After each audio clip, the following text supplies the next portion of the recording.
Oh, you muck. He found a wing. All right. I barely got here in time. I got to drive behind a convoy of very slow-moving trucks. Is it autographed? Oh yeah. Cool. I'll tell you the story about this. Or Pete and I will both tell you the story. Oh God. I couldn't help it. Is that And I didn't forget my cough medicine.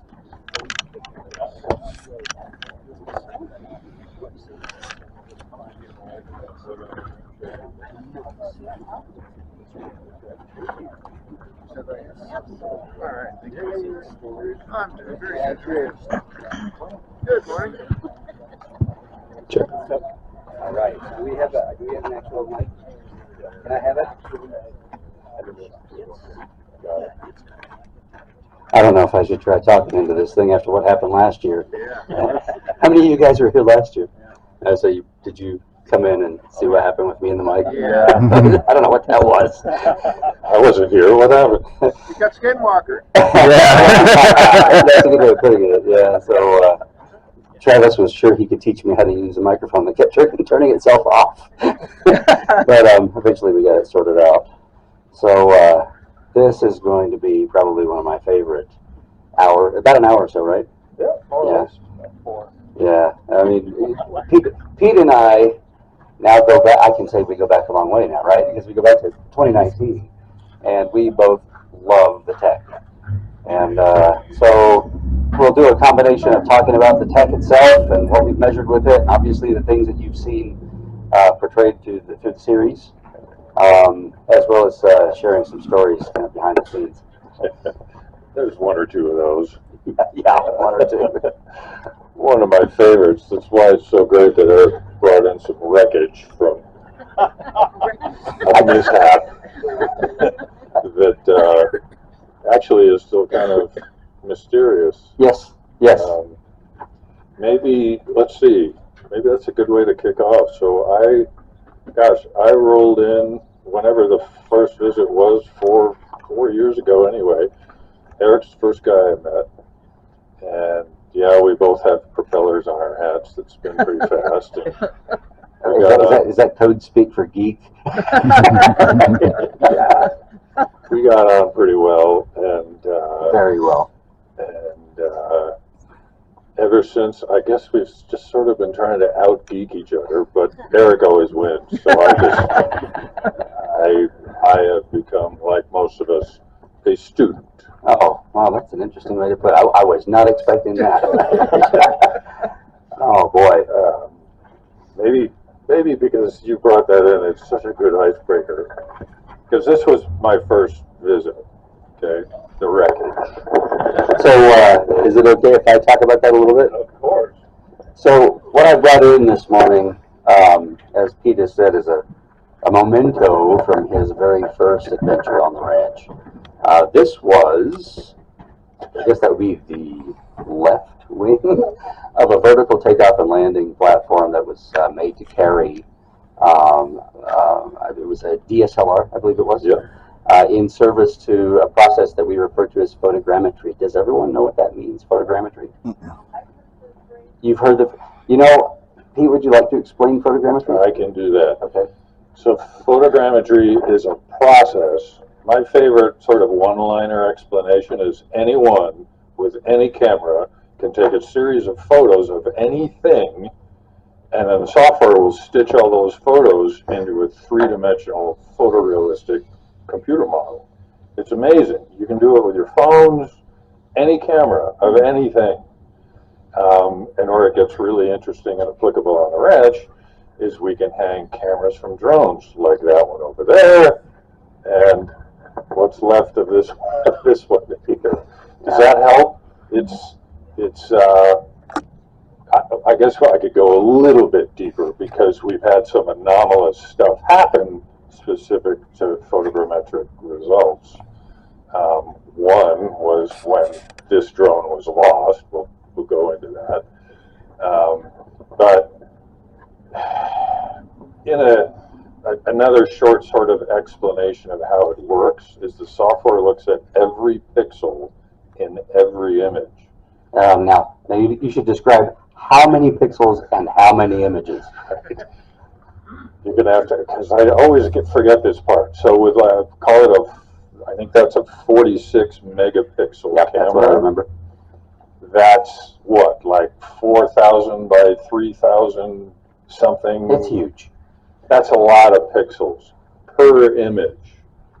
When we flew the entire property, all 512 acres, there were just over 30,000 images. Wow. So we get asked about this a lot. Well, where's the data? And how come show us.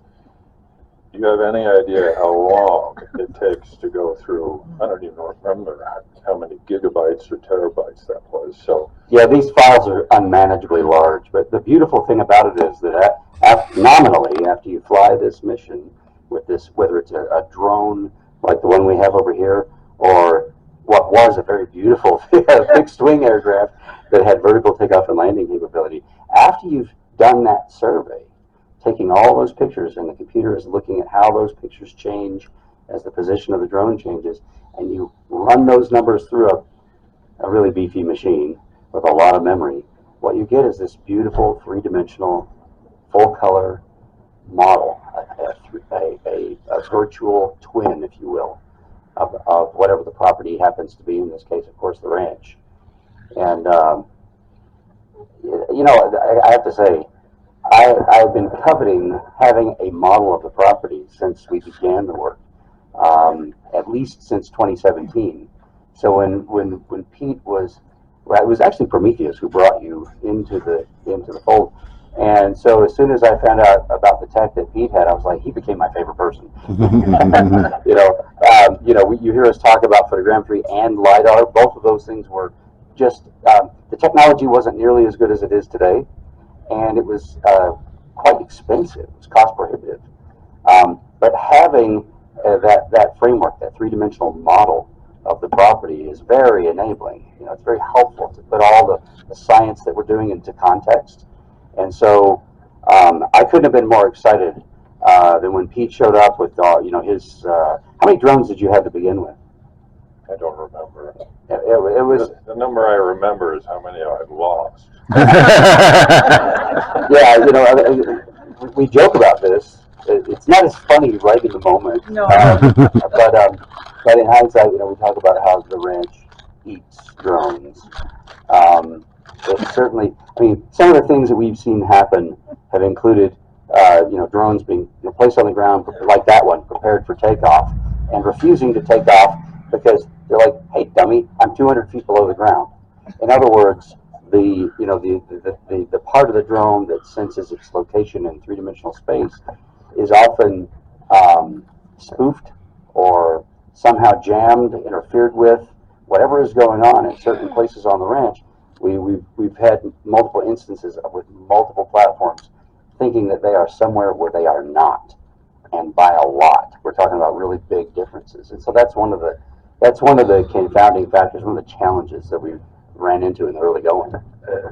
A great point that with regard to photogrammetry and the drone-based lidar and some few other nuances we'll talk about, all of it's the $64 word, is geo-referenced data. That means it knows where it is on the ground. It means it uses GPS. So on the two rear booms on that drone, these are RTK GPS receivers on the drone. Over there on the tripod, that's survey grade RTK receiver. That thing can get you within a centimeter, okay? But the point is, I don't want to go down that, to Erik's point, everything, the most important data, maybe that's the best way to say it, is spatial, meaning it knows where it is on the ground. But to Erik's point, GPS and the ranch don't particularly get along, and we'll talk about that. Yeah. So there's a few ways we can get into this. We can talk about our first surveys. I feel like that might be appropriate. Yep. And that gets us into the story of this part of this carcass here. You have a question? Pete, do you see that anomaly anywhere besides the ranch? Great question. Yeah, great question. No. And here's the thing. I've been doing this for over 25 years, all over the world, in urban environments, in the mountains of Papua New Guinea. I mean, run the gamut of all kinds of different scenarios. And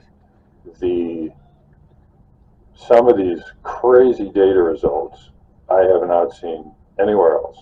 And the people I work with, and a lot of the people who manufacture a lot of this equipment have never seen it as well. So it's, when I'm not cursing at it, it keeps it interesting. It sort of set the hook. And me personally, let's figure this out. Yeah. What is the term you use for the ranch? You refer to it as your... Oh, the white whale. The white whale. Yeah. If you know your Melville, yeah. It's my white whale. Yeah, I could tell that.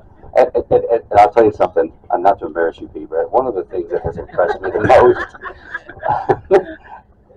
like I said, this guy and I get along really well, and we have to have a good sense of humor about the work that we do, and also not get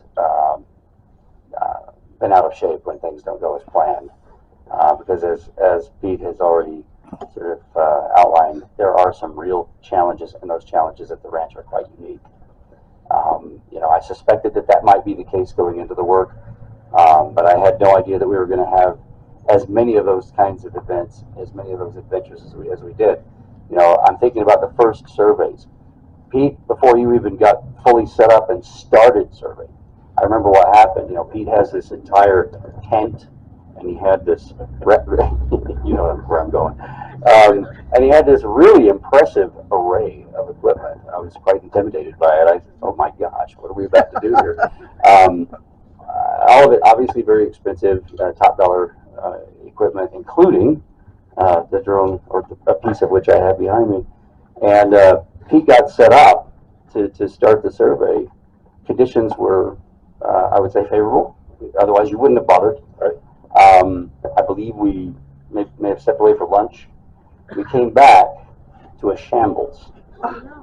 We came back to everything turned over, upside down, pieces broken. I remember you had some components broken as a result of a microburst that came through that. Really? That's not uncommon. Whoa. And so I saw it. He didn't skip a beat. He just dealt with it. And so I was like, okay, this guy's got what it takes. Of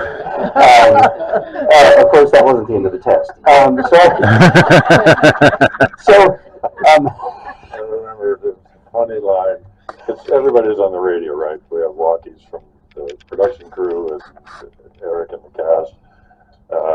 Pete, your orange tent? Yeah. It's in Nevada. Yeah. I mean, honestly, I don't know that I would have handled that situation with as much grace as you did. Because, as I said, it's a lot of very expensive equipment. And so we did finally get underway, and I believe the first survey that you performed was a photogrammetry survey. After, I want to say, about 5 tries, all sorts of technical difficulties, and including something that spontaneously showed up in the wiring. I remember I had to do a repair job. Finally, we got this thing off the ground. It's a beautiful platform. It takes off vertically. It gets up to altitude, and it transitions into a mode where it's flying forward. And it flies Pete has referred to this as a robot, I think, in the sky. It's autonomous. It does the mission that he's defined, and it communicates back. And one of the interesting things that we started seeing happen is as the drone got over a certain portion of the mesa, we would lose contact with it. Now, what's interesting about that is that we had line of sight. You could see the drone. Okay, so it's not a problem with obstructions like you might have in an urban environment, but repeatedly what was happening is that when the drone would make a pass over the mesa, which is, if you're familiar with the layout, that would be sort of the northern portion of the property. Running east to west, we have the mesa, and there's a certain range there going all the way out to the homesteads, Homestead 2, Homestead 3, where we would lose contact with the drone. A few times, I remember you flew a couple of missions and did a pattern. Was it a push broom pattern? Call it mowing the lawn. Mowing the lawn, right? So we're flying the drone like this with the intent of taking all these pictures, all these gigabytes, bringing them back and processing them. And after the full survey, Pete goes in to look at the contents of the memory card more than once, more than one mission. He opens this thing up. There's nothing on the card. Okay. And you're not alone in that experience. And I think at one point the drone reckoned itself to be 70 feet below the ground. Am I remembering that correctly? Mm-hmm. Okay, so once you got that sorted out, I remember Pete and I think this was on a Saturday. We finally got the survey work underway and flew a mission. Now Pete was getting cocky. Oh, no. And so he's like, we both revel in how well this equipment works. And so watching it do its thing, come down and land exactly on that mat or that landing surface is pretty impressive if you think about how far it's gone. And so I remember you said to me, Pete, okay, it's going to come down. I want you to film this. And he's doing this. He's what do you call it? Hot dogging.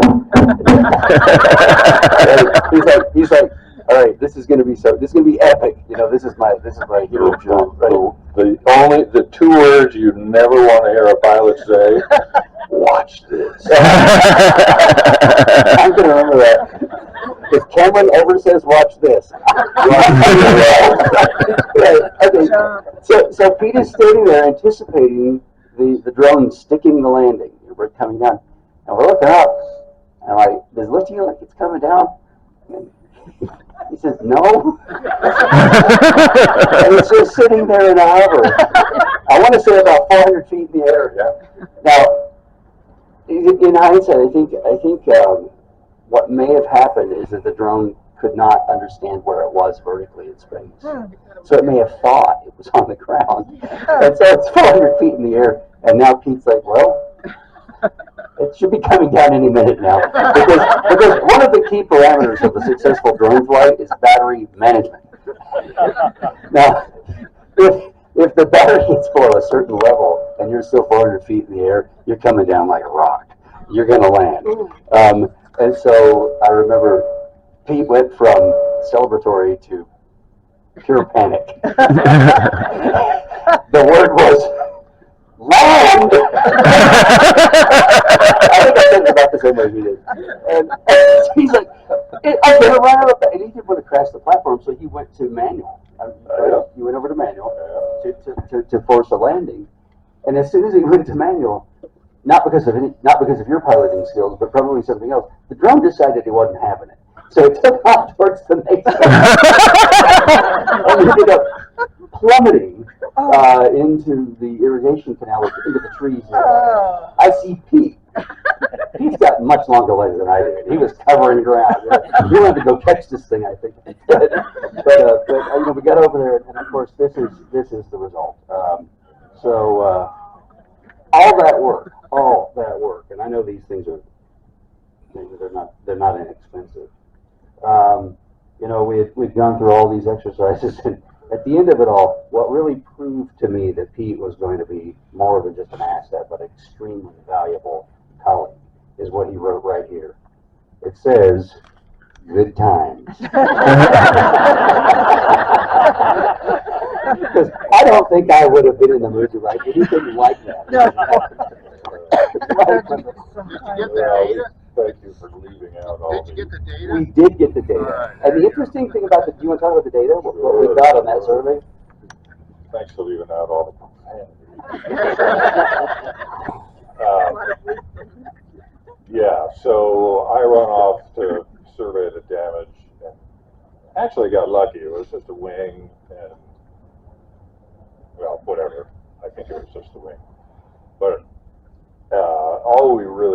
out is the data. Did we get the data? Did we get the data? Because it flew the complete mission, and then when it came back, it lost its mind.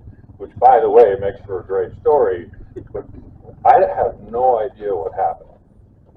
But I'm willing to bet it's GPS related. I think so. Yeah. But the data was also really interesting.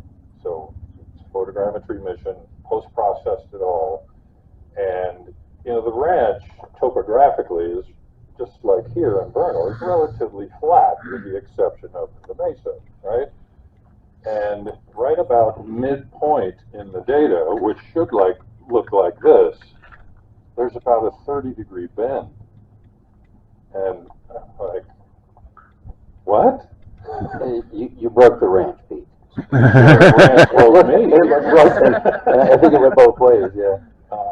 And I've never seen that before. Nobody had seen that before.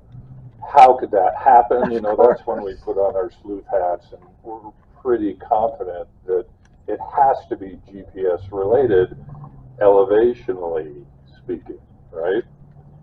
Because all the photos are taken from the same elevation. That drone flew, call it 300 feet, whatever it was. The elevation doesn't change, and it's just click, click, click, click, click, click. It's taking thousands of photos. But if the data set looks like this, that's a Z value elevation to me, in trying to figure out what happened. And by the way, that drone used RTK GPS. I mean, survey grade stuff. There was one of those antennas with it. So for there to be an elevational bust on about at least 50% of the data, you know, Erik's going, sort of, this is my sort of putting words in his mouth, but as I look back, I'm thinking Erik must have been saying, welcome to the ranch, drone guy. Yeah. I'll admit to that. Yes. You say there's a question? Yeah, was the data though still good data in that if that Yes. if it felt straight it would have been Yes. Yes. and so did it have the angle? Yes. Yeah, that's a good question. I'm interested in why you asked that question. Okay. Yeah, but I mean, As opposed to it having like more of a rock. you know, I'll tell you. Data just Right. It wasn't just mangled, right? It was meaningful data, but it was broken in a certain spot. And if you, I don't want to use the wrong terminology. If you're vigilant, even in watching through the series, you'll notice that where that break took place, which is basically along that fence line where, remember we had the cow that passed away? It's that fence line that forms the eastern boundary of the property and what I refer to as the Eastfield pasture. Okay, well, it was basically right in line with that, running north and south. That's where the break was, and there's all kinds of discontinuity in our data of various survey types, including this one right there. Why? That still remains a bit of a mystery for us. Have you ever It's a thought cow's about fault. instead of using GPS, going back to something like accelerometer, gyroscopic? That's a great question, and Pete you're very much a purist on get back to the core technology, meaning like the laser-based survey type of techniques. So can you speak to the use of accelerometers? And The best I could do, because Erik's the physicist here, I just fly stuff. But if I heard you right, could whatever went wrong be related to gyroscope, accelerometer, any of the other hardware within all this gear? Absolutely. or could an alternate technology be a mitigation strategy, a way of getting around the limitations inherent to GPS? If the problem is GPS, then if you had something that was accelerometer based, it's not looking at GPS. That's correct. One thing that I mean, this does get a bit technical, a little bit in the weeds.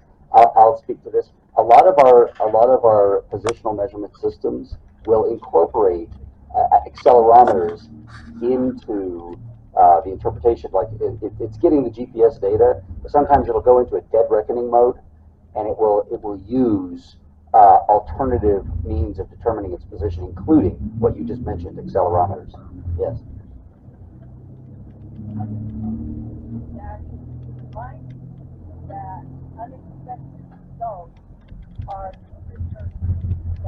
I love that. Unexpected results are the precursor to discovery. It sounds like it's a cousin statement to one that I often make, because I have to. Sometimes no data is data. Yeah. I mean, that's a great reminder. Yeah. I've said that, I don't know whether it's been in the show or whatever, but now, 4 years later, when I talk about this, I like to sort of refer to us as, to your point, as explorers, you know? And there's sort of two trains of thought here. Let's go. Or don't you dare, or we'll burn you at the stake, or you can't ask those types of questions, and all that kind of thing. That's why I love hanging around with this guy and all the rest of them, because they're curious. They want to lean in. No, yeah, we're if we sail off the end of the world, let's go. That's what makes this guy so unique. Not everyone whose paths I've crossed has that outlook, and I really appreciate it. Back at you. Have you noticed any time shifts when you lose GPS data? Have you measured? Time shifts. You know, space and time are linked in a very interesting way. We could get into some very interesting physics here. I'm going to need a chair.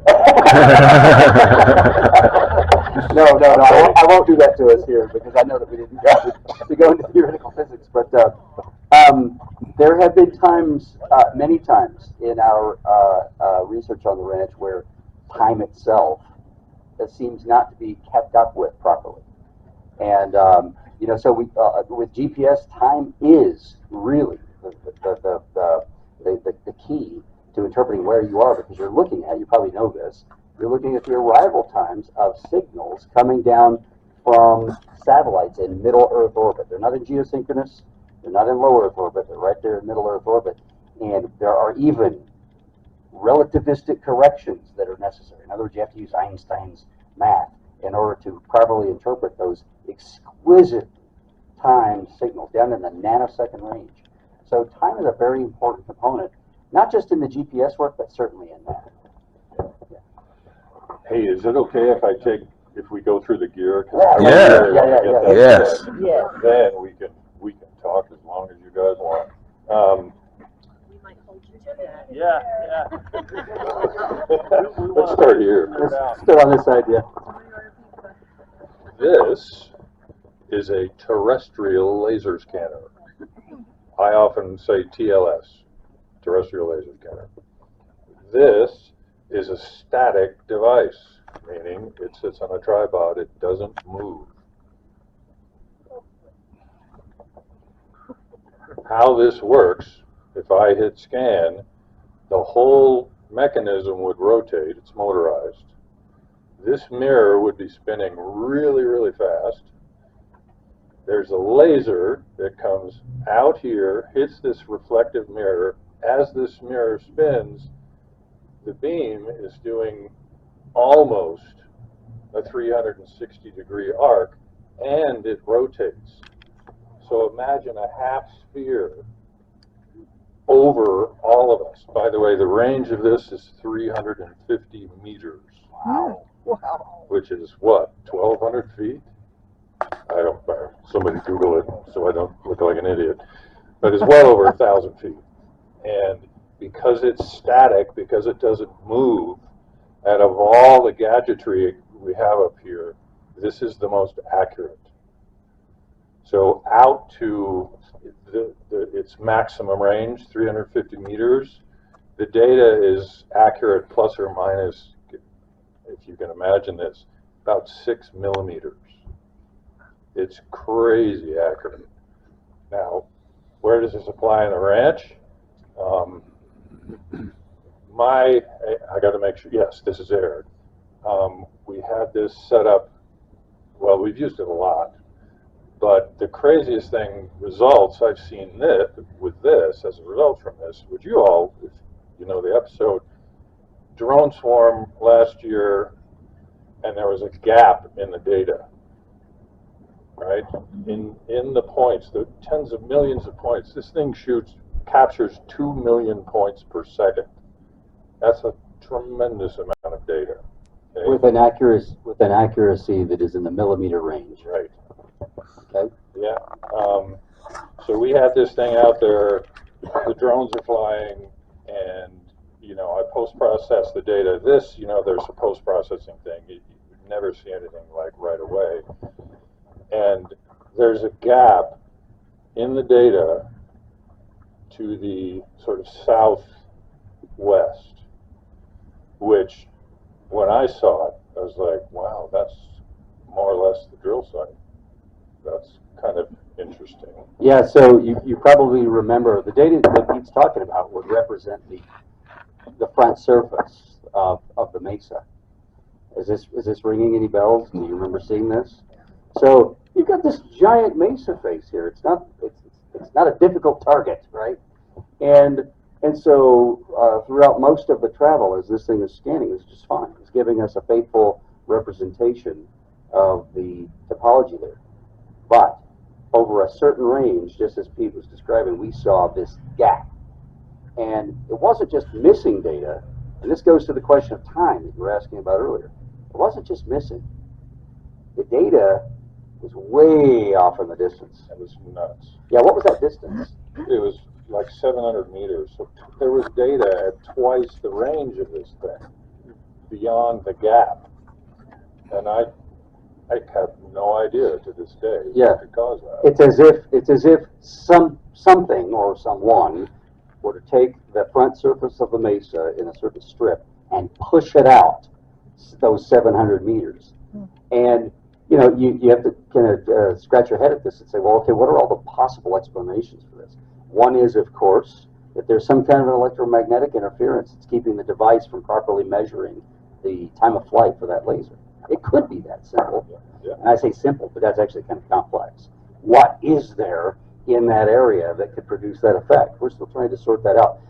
Another potentially more interesting answer goes right to the matter of time and of how what we refer to as space-time might be in some way or another affected, perhaps even distorted, so as to cause the laser light to take longer to traverse the distance out to the mesa and back, which would then result in a calculation that the front surface of the mesa is way off there.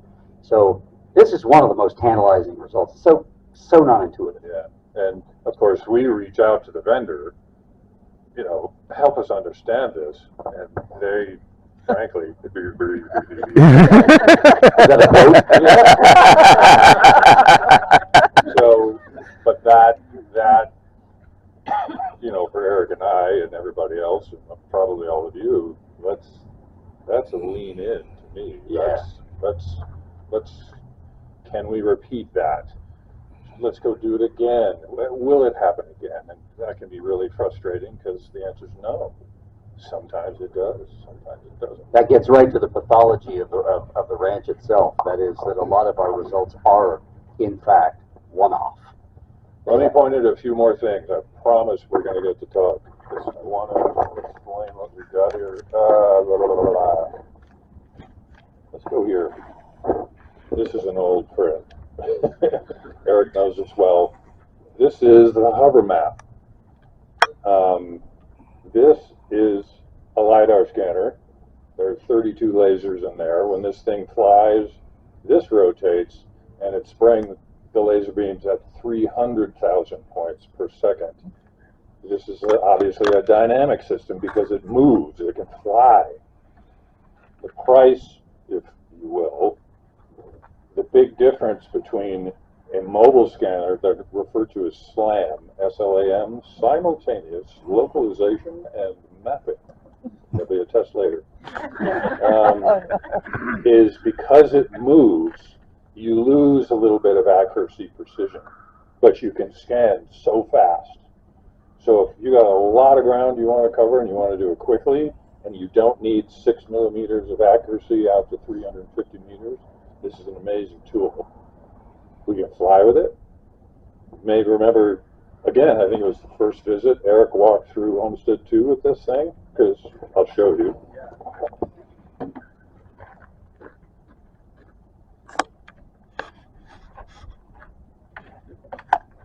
It's mobile.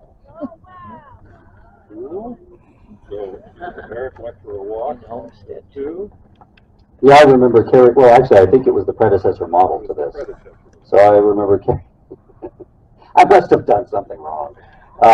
You probably recall, we did that slow march around Homestead 2. We got all of the exterior geometry scanned in. You could see where we approached the entrance. You could see the laser light was painting into the interior. I get into the inside, and we were walking around in the kitchen area, what would I guess be called the main room, and where did the data go? We were really confused by that result. When Pete first showed it to me, I was like, well, what am I looking for? He's like, you notice anything? I wasn't really sure what I was looking for. But all I was concerned about is had I done it right. Honestly, that's all I was thinking about as we sat at the table. Is he about to tell me that I did it wrong? And so he says, you notice anything? I'm like, yeah, it looks great. And he says, no, look closer. Look at the inside. There's no data. I thought, oh, crap. I know. So I probably did something wrong. But it turned out that it wasn't that simple. And so for a while, we really had to work through the question of what could cause the laser light to not be reflected back to the instrument if we're on the inside. And I mentioned this yesterday in my thing, because I thought it was really important, regardless of my NDA, is as strange as that was, the post-processing is done, the whole thing gets filmed, cut, edited, aired, and sometime after, the vendor, because I sent the data saying, how can we scan the entire interior space of this structure and one single room be missing? That doesn't make any sense. Help me understand. Anyway, after everything's done, months go by, we fixed it. So, full disclosure, that was fixed. I still don't understand what went wrong. I don't have that answer, but they said, we fixed it. And I don't know whether I ever disclosed that to you. All I can remember about, performing the scan is that, I was just following your instructions. He basically was saying, you're painting the space. So the method is to walk through at a normal pace and operate like this. And so I knew that I had done that. I remember, and they actually captured this moment on the series. I remembered commenting, gosh, I don't mind telling you, it feels really creepy in here. Sometimes you get a foreboding feeling, and who knows, maybe there was a relationship to this confusion about the data. Anyway, I just think that's really important, because if somebody said, well, it's all BS, you guys are making this up, that is not the case. I wouldn't be there. I know this guy wouldn't be there. It's just the nature of this weird relationship between television and science. Okay, it got fixed in the mix, as we used to say in the recording business, and after the show was already cut. So I just wanted you all to know that, regardless of whether I get in trouble for letting you know. We fixed it. That's happened. Science ain't always pretty. Okay.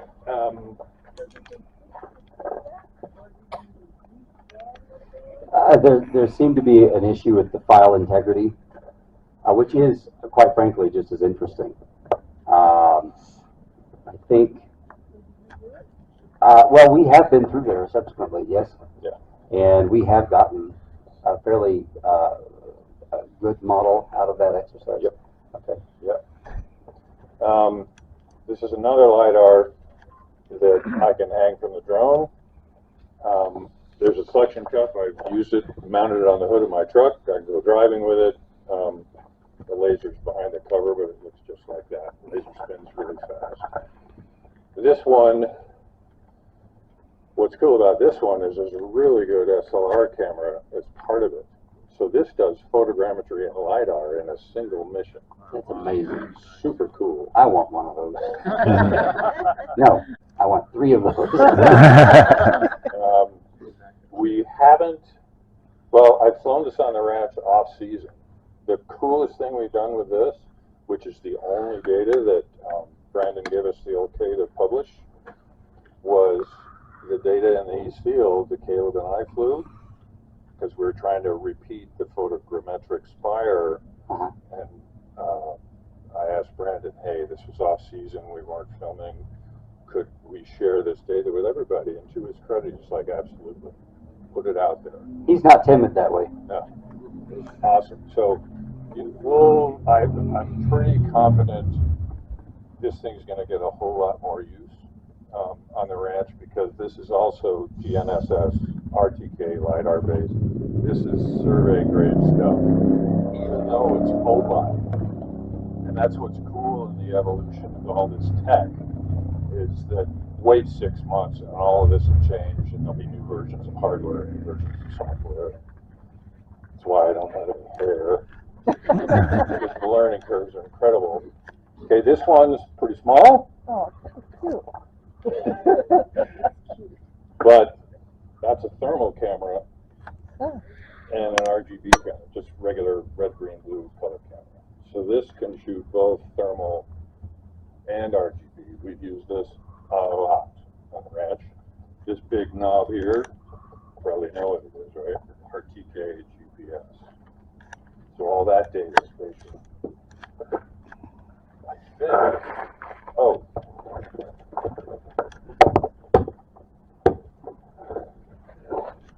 This will be the last bit. It's not very big, but it does really cool stuff. This is a multispectral camera. 5 lenses, red, green, blue, near edge and red edge, meaning right on the edge of the infrared spectrum. Okay? What's it used for? It's designed, frankly, for agriculture. So you can fly crops, and between the 5 different spectra that it measures, it'll tell you how your crops are doing. You need more water there, you got an insect problem there, because it measures the level of chlorophyll in green plants. Well, it also turns out that it's a really interesting tool for archaeology, because if you fly over, say, a pasture at Skinwalker Ranch, just low green plants, it can show you where people have been digging, which we did and aired last year. So it's small, but it can do some really interesting things, and it did. Does everyone remember what we refer to as the 5 lines in the field? Yeah. And it was really interesting how Prometheus really brought it out. You know, they in the post production process, they really did a good job of showing what looked like anything but an accident in terms of it looked quite designed. You know, that pattern in the ground that caught our attention. We would not have been able to see that were it not for the fact that the plants were essentially tattling on the modification of the soil beneath, right beneath the surface. Otherwise, we wouldn't have noticed. We walked that. I would never have expected anything out of place. And so those plants are basically telling us something about local variations in the mineral abundance due to the fact that the ground has either been dug or not dug, or maybe you've got some. Well, we found that gray material. Remember in those lines. It still remains very much an open question as to what that is. You heard some on-camera speculation about what might have accounted for that. It's not a small structure. It's a pretty large area that's indicated by your instrument. And they're all linear and oriented east-west. So, and this is, and I realize this is a little bit off topic, but I think this is a good time to mention, you saw that we did some excavation work following up on this. This is what I consider to be the good science, the good behavior. And that is, if you're going to go dig somewhere, don't just do it willy-nilly. Don't do it on a hunch. Have a rationale. And that's why I've introduced into our zeitgeist, into our vernacular, be led by the data. Pete provided the data that led us to justify making changes that are digging and seeing what's beneath the ground. I really like that. I like the fact that your tech shines a light up, or picks up a light in this case, and helps us to know where we can go surgically explore the realities of the ranch, both above and below. Yeah, that's exactly why it's become such a valuable tool for archaeologists, because they would have, like, if they knew something was in this open lot, they'd have to do test pits, every 10 feet on a grid, something like that. Whereas fly a collection of sensors, and I can say, no, right there is where you want to focus. That's So it saves extremely time, valuable. it saves money, it's just more efficient. And because it is also creates, the data it creates is spatial, it's geo-referenced. Erik has capability, we have capability to layer these different data types together. So this is where my geek beanie really starts to spin, is if you have something anomalous that shows up in multiple data sets that are all geolocated and overlaid perfectly. There's a topographic thing in the lidar that matches up maybe with multispectral, it might match up with magnetometry, et cetera, so it becomes the good stuff, the data.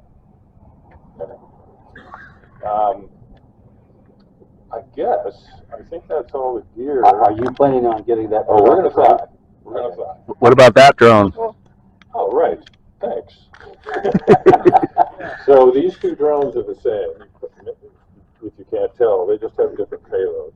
That's the hover map, which is lidar. What I have on that one, that is the exact rig that we flew photogrammetry over the East Field and got that photogrammetric spire with. That camera, that drone, that is just a really good RGB camera. Just an SLR you can fly with. Okay. That was another piece of work done, by the way, in what we refer to as the off season. Pete has been wonderful. Whenever he's passing through, sometimes he'll say, "Hey, let's go scan the ranch again." White whale. Yeah, and so that was one of those. That was one of those exercises, and we're talking about days of work here. Yeah. Would you want to describe the spire? Because Erik was actually the one who found it. Because we flew all 512 acres with this particular setup, and at the time, the laptop I had, it would have caught on fire if I even tried to open it. But Erik is well equipped at the ranch, so. Yeah, so we, as Pete's mentioned, we have these gigabytes and gigabytes of data that come out of this process of taking all these high resolution images. Of course, they all have the metadata that say where the drone at least thinks it was when it took a picture. And then we have to stitch all that back together to create that point cloud. It's referred to as a point cloud. It's a three-dimensional model. Basically think of it as not pixels but voxels, right? In space. And so I believe that we released the Kraken, so to speak. We put the data into that one of our large computing platforms, turned it on, and let it run for it must have been a day and a half. Maybe, I forget how long it was, but it was just running full tilt. And when we came back, I'm looking at oh, this is beautiful. Oh, what a wonderful representation of the East Canyon area. Gosh, this is stunt. What the hell is that? It was like that. And so he wasn't in the room. And I'm like, again, did I mess something up? But no, of course not. Because you just put the data in. Like, software handles it. A piece of software, company by the name of Pix4D makes this really, really cool software. Yeah. It's not cheap, but it's the right tool for the job. Pix4D is like the gold standard in post processing of photogrammetric data. So Pix4D did its thing. I'm looking at this, and I'm waiting for Pete to come in the room. And so as Pete's coming into the the control room there, the inner sanctum. Sometimes I wonder where I come up with these things. The inner sanctum. Anyway, so I'm like, Pete, is this normal? And the profanity was entertaining. He's good with it. Sometimes you just can't say it the other way. And so, to soften the edges a little bit on what we said, we were both looking at this thing, wrinkling our noses at it, turning it around in 3 dimensions and going, what in the actual hell is this? And we're talking about a feature that results from pixels that belong on the ground. We're talking about ground information having been, for whatever reason, computationally displaced into this sort of twisting, almost ribbon-like structure that goes about 200 feet in the air. And that wasn't the only unusual feature that showed up in that scan. Now, I still can't help but wonder whether it's my fault, because I was actually sitting out there crouched in the rocks when the drone was flying overhead, right? And so we were doing, I think it was the month of March when we were doing it. Yeah, so it was just the two of us out there. We took the data, and it was, obviously, you don't jump to the conclusion that you've got something of exotic physics origins. You start, as a physicist and an engineer, I start trying to work the problem. And of course, the best thing to do is to go to the source. Go to Pix4D, ask them, have we set some parameter wrong? Is this common? And we had that conversation, and given just how conspicuous this thing was, the answer was no, this is not common. Now, you do often get errant points. You'll often get a bit of noise, but at this level, no. And so this became, this is another one of those results that has been enshrined in the pantheon of strange on the ranch, and we're still studying that area. So, if that's in the wrong place, you'll be able to tell where to keep from? I think you can. Not precisely, but I mean, if you take the model and you rotate it, look straight down on it, you can tell this is data that should have been down on the ground. It's got the right color. Oh, there's color data with it. I got asked that yesterday. I never got to look at it straight down, so that's good to know. Yeah. So if you rotate it, it's like, yeah, it should be down there. And so how does that align with what we talked about earlier with the drill site? In this case, that's a good question, because this result came into us long before we had a drill site to speak of. It really wasn't on my mind. Instead, the position of this, I've referred to it as a spire, the position of this thing relative to other obvious features on the ranch was more interesting to me, like how might it align with certain other points of interest. I should look at that.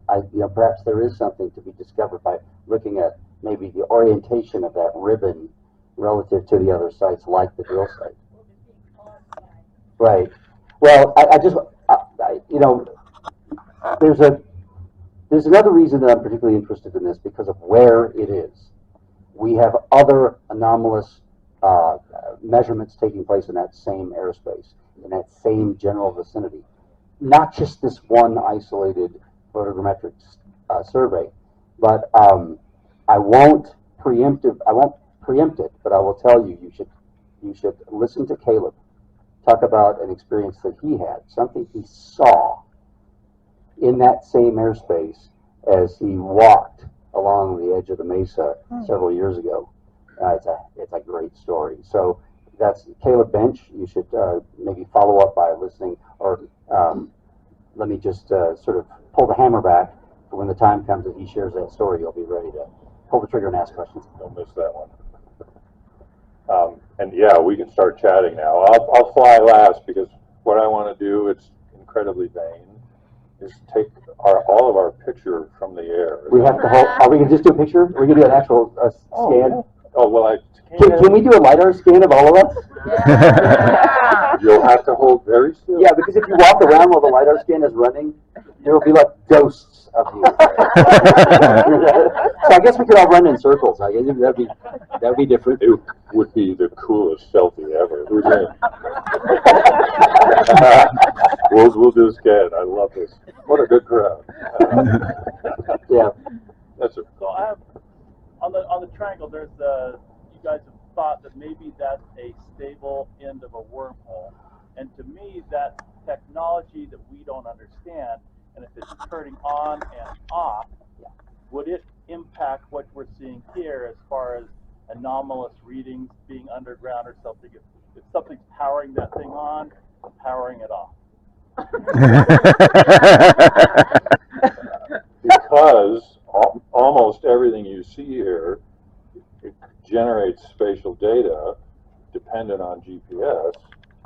Yes, I mean, We, we've seen some, well, Eric is the keeper of the flame in terms of data.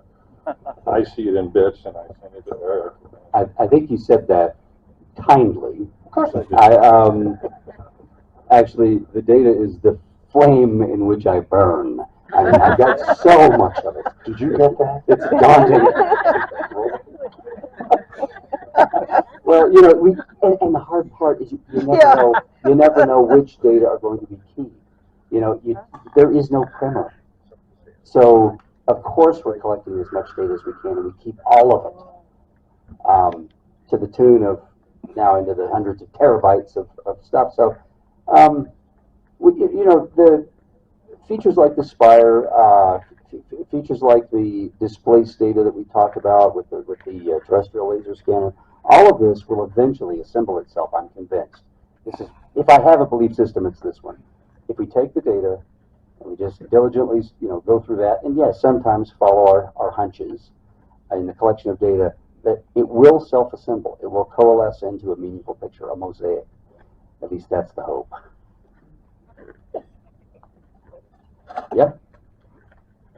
In regards to the RTK and GNSS, was there a drop in like satellite connection during that coincided with any of the anomalous events? We you know, I don't think the system's exposed to that level. That's exactly the right question, by the way. That's the question I want. I don't just want a GPS location. I want to know what the signal strength, you know, something akin to an RSSI, you know, I want to know for each satellite, you know, what's going on at many samples a second. And I'm determined to build that map, and we're going to do that. Now that we have, you've probably heard of Omnitech, you know, the guys, we have Jim Roysted and Sam Brazo and the whole team. That's in scope of the kinds of things that we want to do, where we're bringing out that level of detail from GPS. Yeah. Did you ever figure out any additional details about the missing cow in the lidar? Oh, no. It's easy if I just say no. It was bizarre that we were not getting returns off of that dead animal at the level anticipated. But if you squint at the data enough, and turn it just the right way, you could kind of make out certain features of that cow. What happened? That's a Pete question. I don't know. So Brandon used the hover map and scanned it from the ground. Data looks great. Dead cow, trees, ranch, beautiful. I flew it with this really good lidar, and there's no cow. There's the branch, there's the ground, but there's no course. And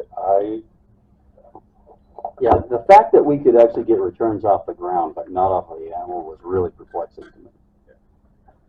You feel like there's an invisible hand modifying the data between the time you collect it and the time you post-process it. That's a very spooky sort of. Again, I'm just saying there's a temptation. Don't take me literally, but you know, you see something like that happen, and it's so non-intuitive. You start looking for who's doing this, right? What's doing it? yeah, I mentioned this yesterday. There's a part of me when I've run out of profane things to shout. That, I remember talking with Brandon about this. It's like, do you ever get? There's a part of this that feels like there's, you know, somebody somewhere in another dimension going, watching me mess with these two nerds. Okay, and I have some word salad for you guys, and you've probably heard this before. There's a term that we inherited from those who went before us in the research: sentient, precognitive, non-human intelligence. And I thought, when I first read that long ago, back to 2016, I thought, word salad. You know, what does this mean? Is this like a portable hole? You remember the cartoons where the guy carries the hole around and throws it on a wall? So every time you run into a logical wall, you just whip out your sentient, precognitive, non-human intelligence and hop through it. I honestly, I'm not so dismissive these days. Yeah, there is that feel. And it's, you know, we like to one of my favorite things about my pal Eric is it keeps me grounded because I will lose my temper and be screaming obscenities. I've done it a lot. And you hear somebody go, cut.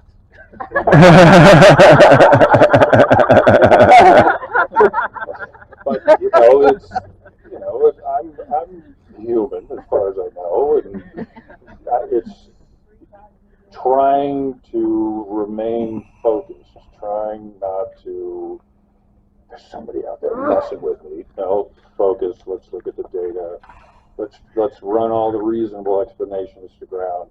That's the magic of my pal Eric here, because I can get lost occasionally, and he will be like, take a few breaths, and we'll get back to work. So Yeah, you got to approach it that way. Can you talk about here in thermal imaging and what types of insights that provided? The thermal imaging, again, that was one of on my wish list of things to have, a thermal map of the ranch, going back to 2017, let's say, before it was as readily available. And it was, really just a very austere, modest program that we were running, more of an observational science program. Yes, we've gotten insights from thermal imaging. Of course, famously, there's what we got during Rabbi Ariel's ritual. And I have to say, I wasn't expecting anything. I wasn't expecting any deliverables from taking that FLIR camera out when we did. I literally, on the way out the door, thought, I'll grab that. I'm not kidding.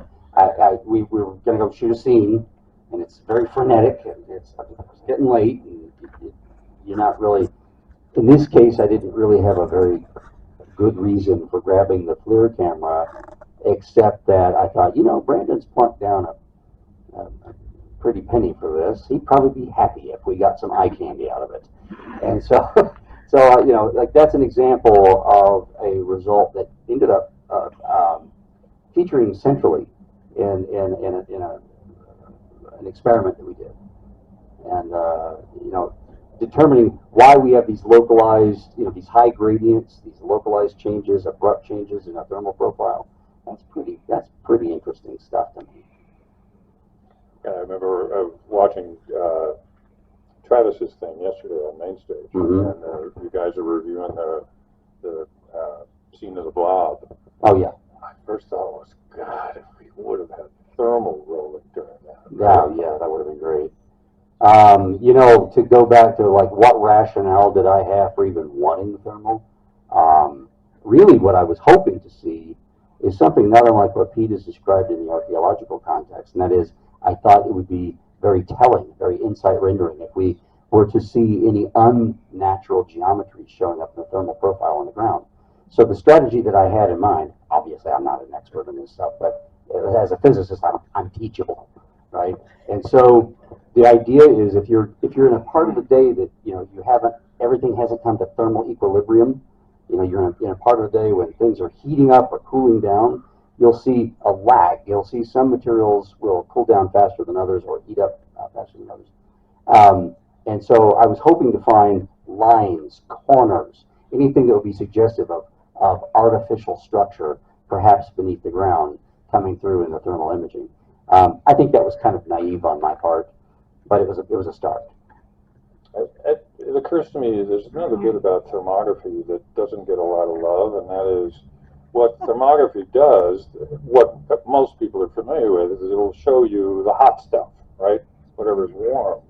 What doesn't get a lot of love is that it'll also show you what's not warm. So what it does is identify thermal anomalies. So anything really cold, you're going to see. Really cold. Anything colder than everything else around it, you're going to see. Anything warmer than anything around it, you're going to see. So yeah, depressions in the ground where water pools. If the ground is damp, that's going to be cooler than the ground around it. So that's another layer. Let's face it, we've inherited this narrative that there could even be some sort of artificial structure underneath. And it's not unreasonable to think that whatever those structures, if there's something technological, and I'm not telling you that there is, I'm just saying that if we're following that line of thinking, and there's something technological operating beneath ground level, you might expect it to have a thermal signature, right? And so we would hope that an instrument like drone-based thermography would allow us to make up those boundaries. Also wondering if you're keeping score, right? I mean, there's a lot of word salad up here. Photogrammetry, lidar, terrestrial laser scanning, thermography, Slam. multispectral imagery. I want to forget the little one. Mm-hmm. One that doesn't get a lot of love, but I know we're both really interested in, is magnetometry. Oh yeah, so important. And we have, having all this data now, as you know, it takes forever to digest, but sooner or later, going to be able to layer all that together. Love that part. How are we doing on time? Oh, thank We're you. good. We're good. I get into this mode and I go timeless. No, it happens every time Pete and I are this close together. I lose track of time. That's it. Blame it on. Thank you. Just keep us on track. Jeff. Hey, you may have answered this already, and maybe I just didn't catch it, but when you were looking at the spire, and you said you were looking at it from top down. Yes. Were like you mentioned last night, Pete, the pictures or the pieces of paper, were they from random areas and put into that spire area, or was there a pattern? Oh, this is excellent. I think I can answer that question partially. This is an insight you may not be expecting. When you click on one of the elements in the point cloud in that wonderful software, X4D. That was cheesy, wasn't it? But I mean, it's really cool software. They're a friend of the ranch. Yeah. We want to keep them friendly. I can just imagine the code. I can just imagine writing that software. But when you select one of those elements in the point cloud, it will draw a line and show you to which position, which picture actually contributed to the calculation that netted that particular dot right there. It's kind of I'm answering sort of the complement to your question, because I think I know what you're asking, and that is, can you determine where on the ground the data came from? Okay, I'm going to say that most of it was pretty much just straight down, most of it. But I don't know that I have the means of really backing that out, working the problem backwards that way. Right. That would kind of tell you if it was, all from what area, that's where Yes. maybe the anomaly was, or is it Yes. random all over then? I like how you think.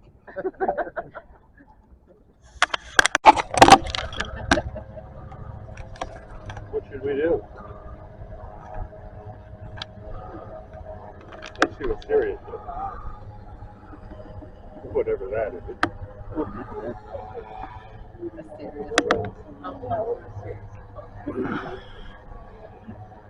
Oh, you can see us on the screen. We have on rare occasion, we've actually taken the video output from this controller and streamed it online for the Insider program. And people have watched, they've gone along for a ride over the ranch, and we've done that a few times. Oh my God.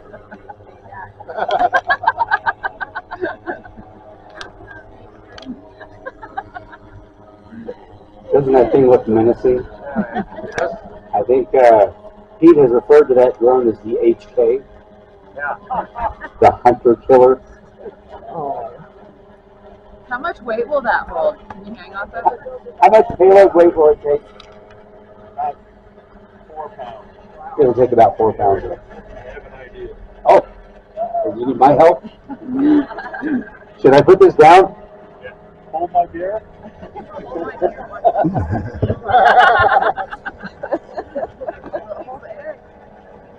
Shake my hand.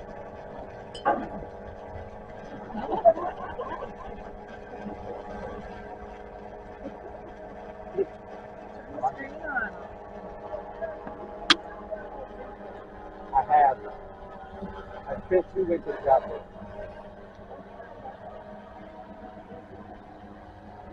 Yeah.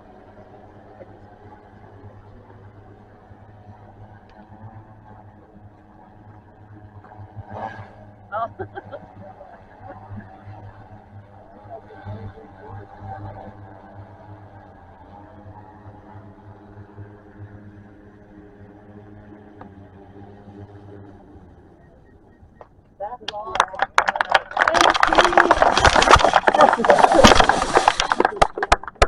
Notice Pete didn't say, watch this.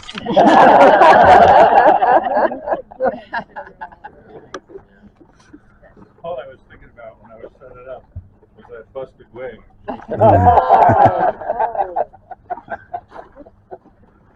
Oh boy. I guess with that, we got 10 minutes. You have to run? I think so. Not yet. Here's your mic. Okay. Mike? Yes, sir.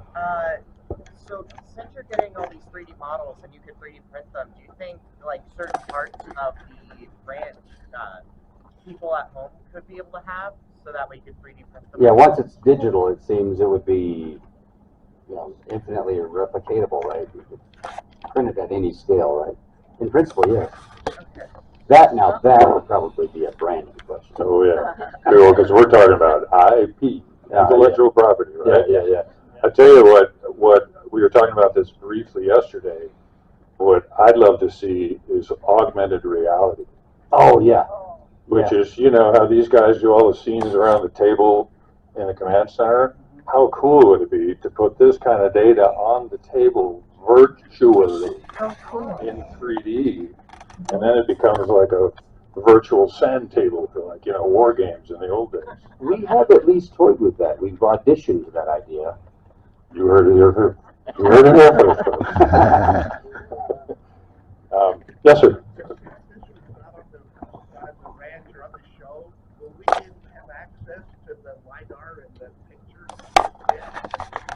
So far, just one data set has been okay to send out to the world by Brandon, and that's the Eastfield Phoenix lidar, that drone data set, where we tried to repeat the spire in the photogrammetry data. And it did not show up. And it didn't show up. But this has nothing to do with the ranch or the show. He's talking about Oh, he's what talking you about just today. did. He's talking about today. Oh, sorry, I was just taking pictures. We want to know if we get a picture of ourselves. Oh, of course. I'll make sure that the photos that we just took go to everybody. Absolutely. Is it something you can put on your website, post it, or whatever the mechanism? Yeah, or I bet Bridget. Yeah. Okay. So we know you if you pre-registered. Well, yeah, Sure. Yeah, those of you who are here who crashed the gates, I'm kidding.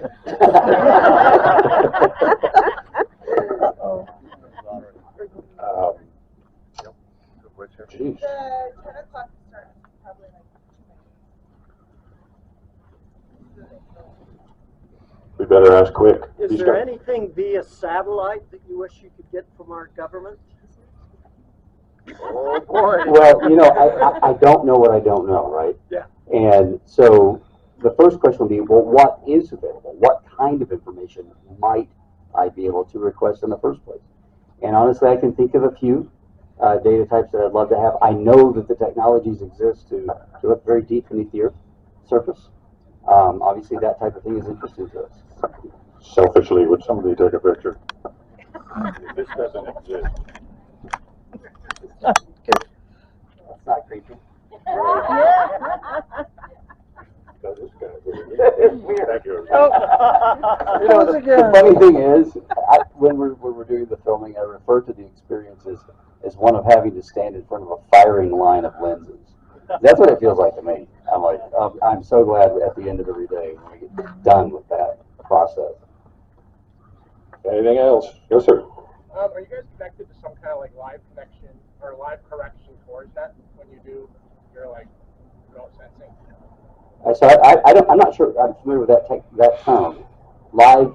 I guess like in my home state where I've done some like remote sensing and scanning in New York. Okay. And the government kind of lets us connect to their series of bases. Oh, yes. Oh, yeah. Just improves the accuracy of N-trip. Yeah, Absolutely. and yeah, we call it the course net. And of course not. CourseNet. Okay. I've not heard that term. You can teach me They're about that. permanently mounted RTK GPS Oh, base that's so stations cool. that are public accessible. I like it. Yeah, All Because right. that means I don't have to travel with that contraption. exactly. Yep, Cool. I love it. Yes, ma'am. in the trench where you dug down and found those lines, did you ever try transmitting the 1.6 signal in that line area? Stay tuned. I hate giving that answer. I know. I feel like I have to hang my head in shame every time I have to say that. Erik, Yes. I know you cannot be specific about what's occurred, in the newer situation since the last season. Yes. But I know, because I've seen it, that you have a new structure down there. When will we learn something about that? Will it be the first episode of next year,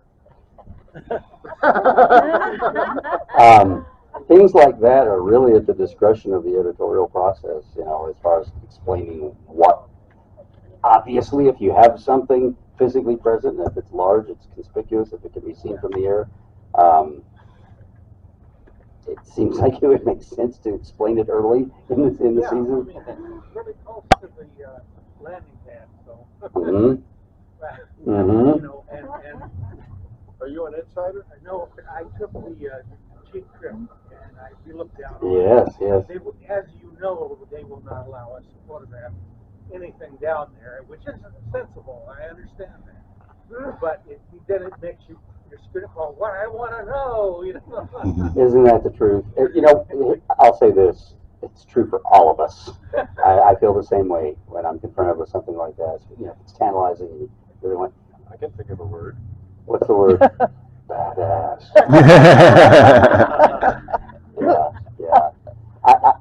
You can probably tell that I really look forward to being able to share data at all levels. I'm not the kind of person that wants to, hoard the data and keep it. But I have obligations.